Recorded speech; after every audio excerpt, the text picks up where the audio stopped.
Shalom keluargaku yang dikasihi Tuhan. Hari ini kita mendengarkan firman Tuhan dari jarak jauh atau secara online yang akan dinikmati hari Minggu ini. Saya masih di Pekanbaru dan saya membagikan firman ini untuk menjadi bahan perenungan kita di hari Minggu ini. Saudaraku yang dikasihi Tuhan atau keluargaku yang kucintai yang mendengarkan khotbah ini, hari ini kita akan belajar firman Tuhan yang sehubungan masih dengan kehidupan yang berserah kepada Tuhan. 2 minggu yang lalu kita merenungkan firman tentang bagaimana kita berserah kepada Tuhan. Minggu lalu juga kita masih di dalam topik yang hampir sama.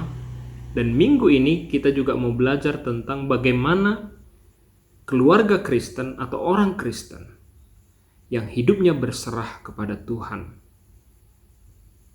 terfokus kepada di dalam pekerjaan atau usaha anak-anak Tuhan. Minggu lalu kita sudah bahas bahwa terkadang kita lebih banyak mengejar achievement di dalam kehidupan usaha atau pekerjaan kita atau kehidupan kita sendiri. Tetapi kita sudah belajar daripada kita mengejar target kita, lebih baik kita meningkatkan kapasitas kita. Sehingga kita menjadi emas. Sehingga kita adalah emas. Ada quotes yang saya bagikan kemarin adalah emas adalah emas. Kotoran adalah kotoran. Artinya apa? Orang yang hidup menjadi emas, maka dia akan selalu dicari orang. Selalu dibutuhkan orang, sehingga dia tidak akan susah untuk mendapatkan kehidupannya atau masa depannya. Karena orang yang dibutuhkan pasti dia menjadi orang yang survive di setiap zaman di dalam kehidupannya. Nah, tetapi di dalam usaha kita bisa melihat kebanyakan orang melihat di dalam bisnis itu bukan menaikkan kualitas, tetapi mencari di mana tempat atau market yang besar yang menjadi usahanya. Atau saya katakan bahwa banyak orang memulai usaha bukan dengan kualitas yang baik, tetapi melihat pasar yang besar. Sehingga banyak kita lihat di kota, misalnya di satu jalan, kalau di situ ada toko spare part, maka akan banyak nanti toko spare part lain yang akan muncul di sebelah-sebelahnya. Karena berharap di situ marketnya sudah terbentuk dan orang akan memilih kepada mereka. Padahal kita tahu dalam usaha itu ada prinsip yang namanya prinsip Pareto, 20-80. Dari 100% usaha, hanya 20% yang beruntung. Saya mau katakan bahwa market yang besar tidak juga menjamin keberhasilan usaha dengan baik. Saya mau mengajak kita untuk membaca di dalam Lukas pasal 5 ayat yang pertama sampai 10. Di dalam Lukas pasal 5 ayat pertama sampai 10, ini ceritanya tentang di mana Tuhan Yesus ingin murid-murid atau mencari murid-murid yang tadinya nelayan atau penjala ikan menjadi penjala manusia. Namun di dalam cerita ini ada hal yang menarik yang akan saya bagikan kepada kita. Saya akan bacakan di dalam Lukas 5, dimulai dari ayat pertama. Pada suatu kali Yesus berdiri di pantai danau Genesaret, sedang orang banyak mengerumuni dia hendak mendengarkan firman Allah. Ia melihat 2 perahu di tepi pantai. Nelayan-nelayannya telah turun dan sedang membasuh jalannya. Ia naik ke dalam salah satu perahu itu, yaitu perahu Simon, dan menyuruh dia supaya menolakkan perahunya sedikit jauh dari pantai. Lalu ia duduk dan mengajar orang banyak dari atas perahu. Setelah ia selesai berbicara, ia berkata kepada Simon, "Bertolaklah ke tempat yang dalam dan tebarkanlah jalamu untuk menangkap ikan." Simon menjawab, "Guru, telah sepanjang malam kami bekerja keras dan kami tidak menangkap apa-apa. Tetapi karena engkau menyuruhnya, aku akan menebarkan jala juga. Dan setelah mereka melakukannya, mereka menangkap sejumlah besar ikan sehingga jala mereka mulai koyak. Lalu mereka memberi isyarat kepada teman-temannya di perahu yang lain supaya mereka datang membantunya. Dan mereka itu datang. Lalu mereka bersama-sama mengisi kedua perahu itu dengan ikan hingga hampir tenggelam. Ketika Simon Petrus melihat hal itu, ia pun tersungkur di hadapan Tuhan Yesus dan berkata, "Tuhan, pergilah daripadaku, karena aku ini seorang berdosa." Sebab ia dan semua orang yang bersama-sama dengan dia takjub oleh karena banyaknya ikan yang mereka tangkap. Demikian juga Yakobus dan Yohanes, anak-anak Zebedeus, yang menjadi teman Simon. Kata Yesus kepada Simon, "Jangan takut, mulai dari sekarang engkau akan menjala manusia." Kita tahu firman Tuhan ini adalah tentang dimulainya Yesus mencari penjala-penjala manusia.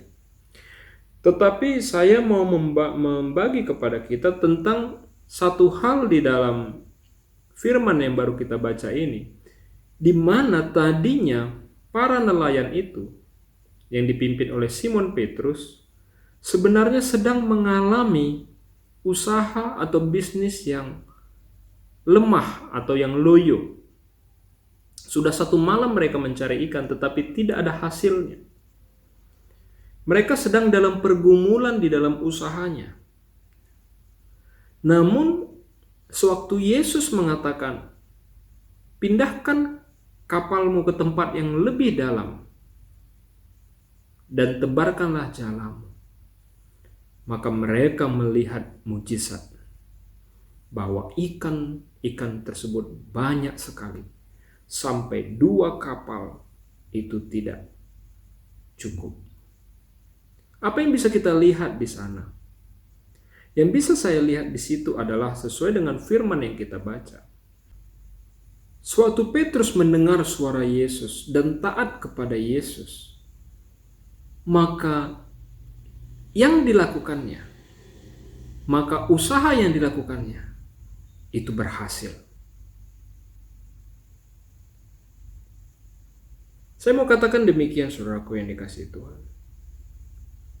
Orang yang berserah kepada Tuhan adalah orang yang bisa melihat apa yang Tuhan kehendaki dalam hidupnya, dan dia melakukannya, maka mereka akan berhasil. Namun kita mengingat lagi, suatu Yesus menyuruh mereka menyebarkan jala di tempat yang lebih dalam. Sebenarnya itu bukanlah tempat yang strategis atau tempat yang secara keilmuan mereka bisa mendapatkan ikan.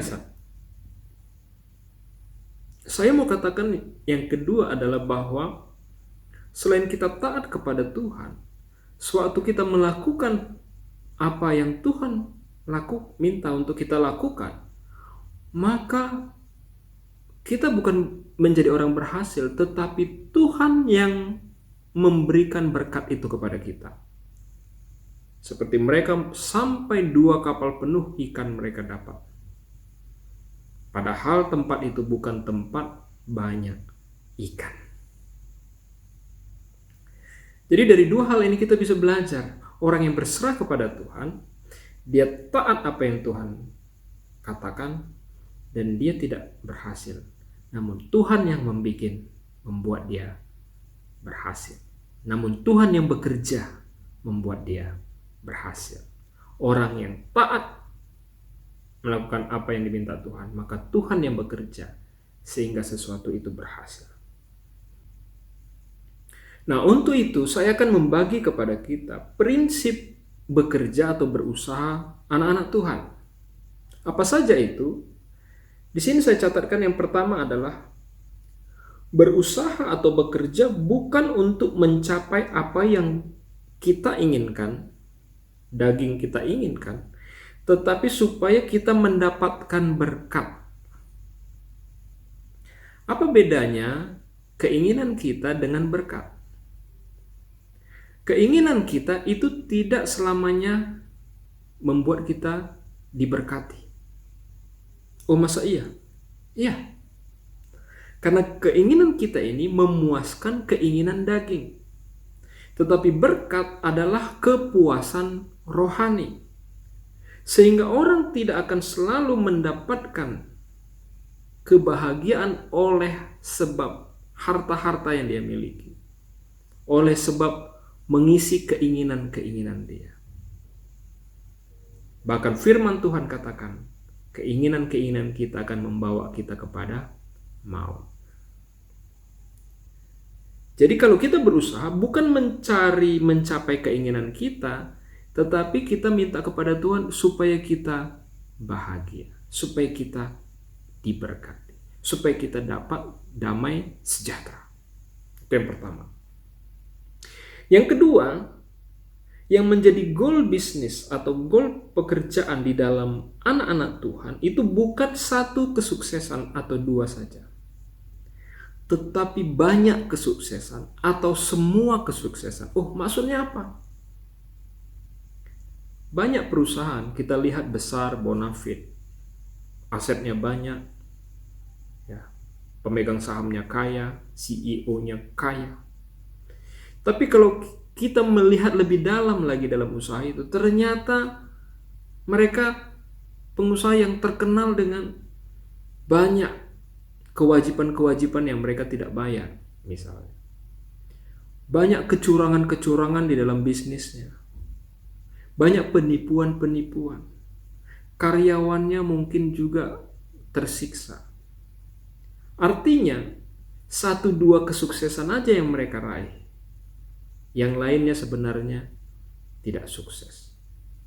Namun orang yang bekerja sebagai orang yang berserah kepada Tuhan, orang yang berusaha, berbisnis sebagai orang yang berserah kepada Tuhan, maka kesuksesan itu dia keseluruhan.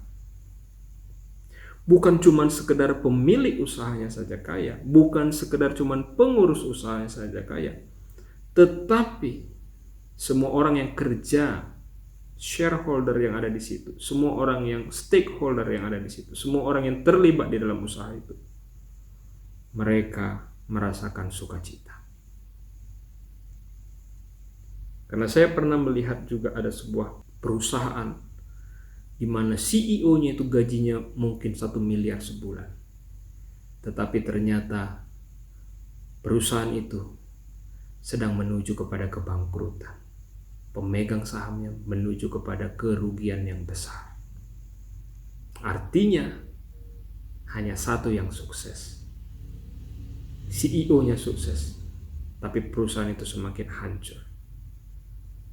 Ini artinya bukan sebuah goal bagi perusahaan anak-anak Tuhan tentunya.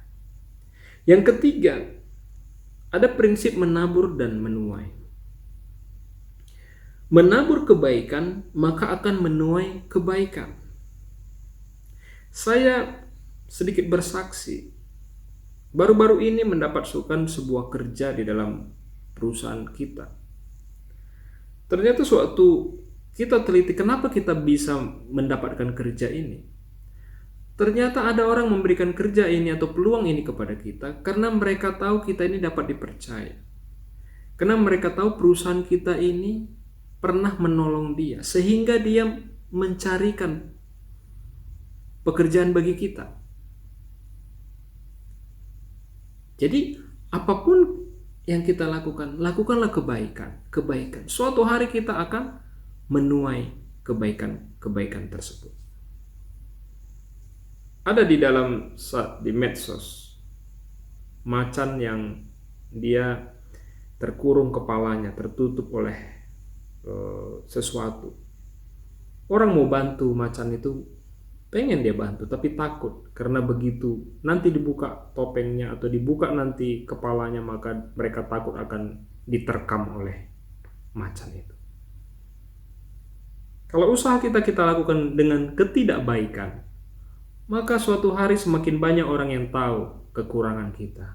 Semakin hari orang tidak akan datang kepada kita untuk bekerja sama. Maka saya jelaskan, maka ada yang namanya tabur tuai. Menabur kebaikan, maka akan menuai kebaikan. Lalu yang keempat, yang menjadi prinsip kerja anak-anak Tuhan adalah bahwa kadang usaha kita itu bagus, kadang sulit. Terlebih-lebih pada saat ini adalah usaha kita sulit.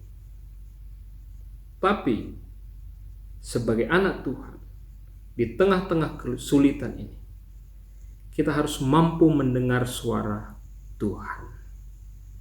Kita harus mampu mendengar suara Allah. Apa yang Tuhan mau supaya kita survive? Apa yang Tuhan inginkan? Cara-cara apa yang Tuhan inginkan? Kita harus mampu mendengarnya. Teringat tadi kita firman Tuhan. Simon Petrus sudah 1 malaman tidak dapat apa-apa. Tetapi suatu dia mendengar suara Yesus, dan Yesus mengatakan dan dia taat kepada apa yang dikatakan Tuhan Yesus. Maka seperti saya katakan tadi, Allah bekerja untuk memenuhkan jala dari Simon Petrus. Saudaraku yang dikasihi Tuhan, kalau hari-hari ini kesulitan dalam usaha kita, hari-hari ini kesulitan dalam pekerjaan kita, yang Tuhan mau hari ini kita imani adalah bagaimana kita mau mendengar suara Tuhan. Suara Tuhan tentunya bagi setiap orang akan berbeda-beda cara Tuhan berbicara. Tetapi kalau engkau adalah dombanya dan Tuhan adalah gembalanya, firman Tuhan katakan di dalam Yohanes 10, domba-domba mengenal suara gembalanya. Yang menjadi pesan saya hari ini adalah, mari kita menjadi domba-domba yang mengenal suara gembalanya. Dengan cara apa? Tentunya miliki hubungan yang harmonis dengan Tuhan. Miliki waktu-waktu doa yang banyak dengan Tuhan. Miliki waktu-waktu penyembahan yang banyak dengan Tuhan. Miliki waktu-waktu membaca firman Tuhan yang banyak. Firman dari Tuhan. Demikian firman Tuhan yang saya sampaikan pada hari ini. Tuhan Yesus memberkati.